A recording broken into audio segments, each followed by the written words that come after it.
This lecture is about consecutive integers. The topic is fairly simple to decipher. The question will state consecutive integers 99.999% of the time. The plan is also fairly simple. You need to find consecutive integers and then perform the stated operation. The question will tell you what to do. You simply have to follow that plan. To solve our plan, we are either going to use an algebraic expression, we're going to have to simplify an expression, or we'll use the process of elimination. I will show you all three techniques on the whiteboard now. In our first example, the least of four consecutive integers is x, and the greatest is y. What is the value of x plus y minus 4 in terms of x? If you would like, go ahead, hit pause now to try this one on your own. I will reveal the answer in 3, 2, 1. The answer to this question is 2x, there it is, 2x minus 1. If you got that right, congratulations. You can move on to the next problem. If not, I'm happy to show you how to do this one. Our question states the least of four consecutive integers is x. So we're going to start with x. And the greatest is y. So y will be at the other end. And we know there's 4. So here's 1, 2, 3, and 4. So the next term after x would be x plus 1, and then x plus 2, and y is going to be x plus 3. So we know that x is simply x plus y, which is x plus 3. And then we have minus 4. All we have to do is simplify that expression. We have 2x, and 3 minus 4 is a negative 1. So the value is 2x minus 1. Let's move on to the next example. This question reads, the sum of two consecutive integers is negative 9. 2 is added to the smaller number, and 3 is subtracted from the bigger number. What is the product of the two numbers? If you'd like, go ahead, solve this one on your own. Hit pause now. I'll reveal the answer in 3, 2, 1.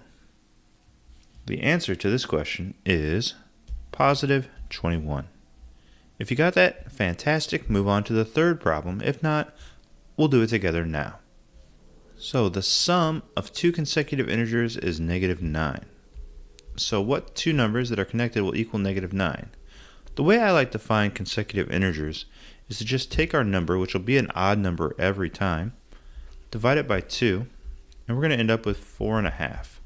So we pick the two whole numbers around that number, which are 4 and 5, negative 4 and negative 5.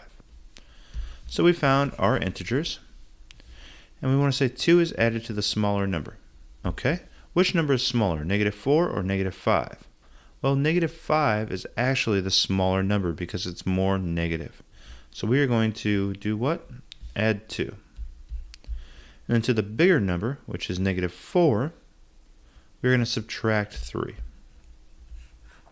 So on this side, we're going to have a total of negative 7. And over here, we're going to have a total of negative 3. And what do we have to do with those two numbers? It says, what is the product of the two numbers? So product means multiply.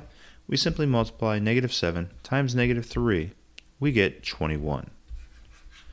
So the answer for our second question is positive 21. Let's move on to our third example. The final example reads, in a set of consecutive integers from 8 to 25, how many numbers are multiples of neither 2, 3, nor 5? Again, if you'd like, go ahead, hit pause now. I'll reveal the answer in 3, 2, 1. The answer to this question is 5. There are 5 numbers,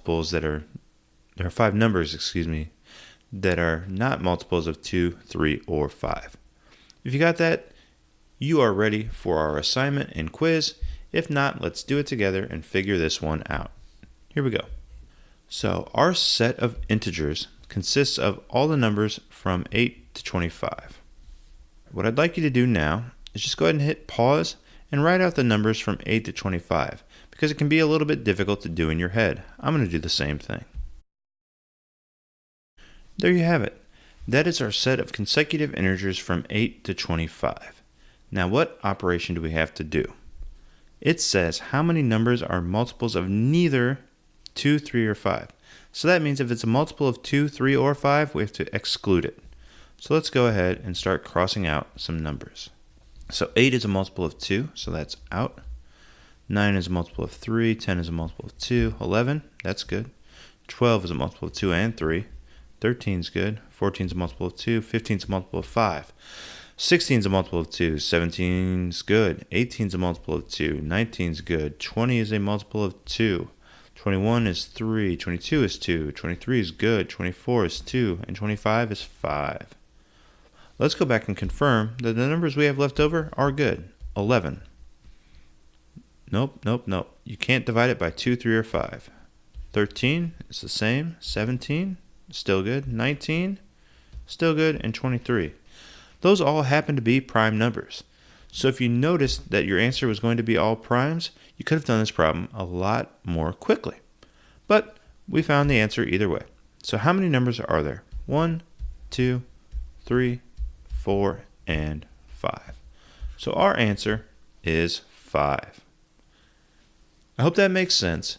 What I'd like you to do now is do some work independently. So go to the assignment and then take the quiz.